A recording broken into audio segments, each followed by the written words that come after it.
You have to use your energies wisely.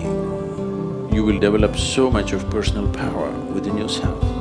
You walk like a king because the power within you makes you walk like that.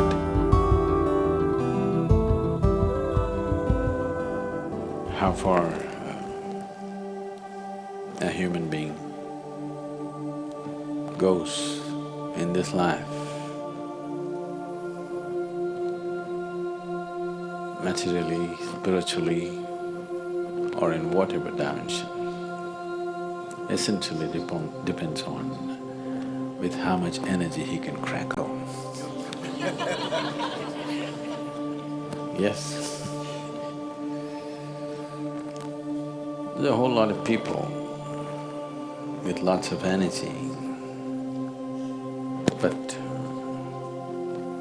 there is no wisdom or the necessary systems within themselves to transform this energy into a kind of a personal power. Power is not about somebody else, power is about you.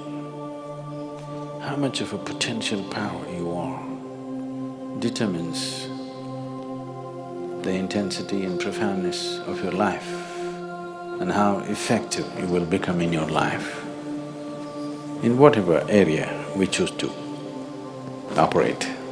If this power has to come, you have to use your energies wisely. Energy can be aggregated into power with the necessary wisdom and necessary tools that we employ. Otherwise, energy can be dissipated simply with endless amount of thought, endless amount of reactions and anxieties. I want you to observe your day-to-day life, a simple thing.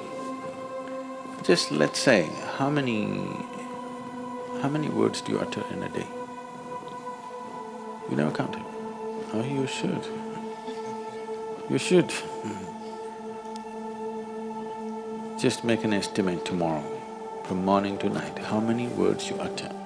Day after tomorrow, cut it by 50% and say the same things.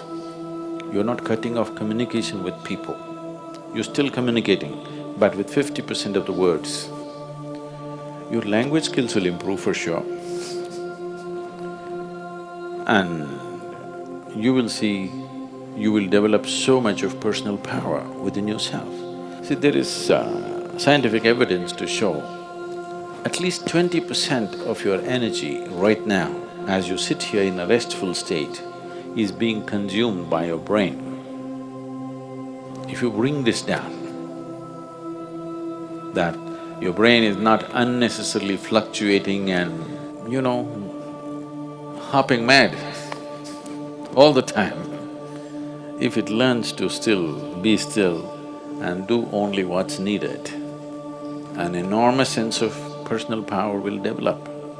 You can't do this with your mind right now. If you try to stop it, it'll hop even more crazy. At least do it with your body. Your words and your physical movements, reduce it by 50%. If you want to look at this, look at this. If you want to look at that, look at that. Don't do this. With your body and your utterances, if you do this, slowly it will also start manifesting in your mind. It will not do unnecessary things. When you don't know unnecessary things, the energy that you have slowly transforms itself into potential power. So in developing this, the asanas that you practice, the Surya Namaskar that you do, if you're doing, or whatever other kriyas and other things that you do, is essentially to develop this power. This should not be dissipated in unnecessary action. Right now you cannot curtail the number of thoughts you're having in your mind. That also can be, if you just bring in a reverberation within you, a simple mantra. If this is going away crazy, simply chant for some time, create a certain reverberation. You will see it will generate enormous amount of personal power. Without this power within you, you will not break through dimensions of life. Life, right now, for most people,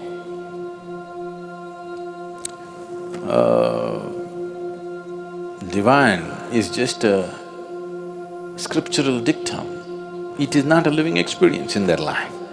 If it has to become a living experience, if something as powerful as the Creator has to come into your experience, there must be some sense of power within you. This must be always understood. Power is not about domination. Power is about becoming effective. Power is about becoming empowered. Only when you carry the potency of this power within you, you walk through this life.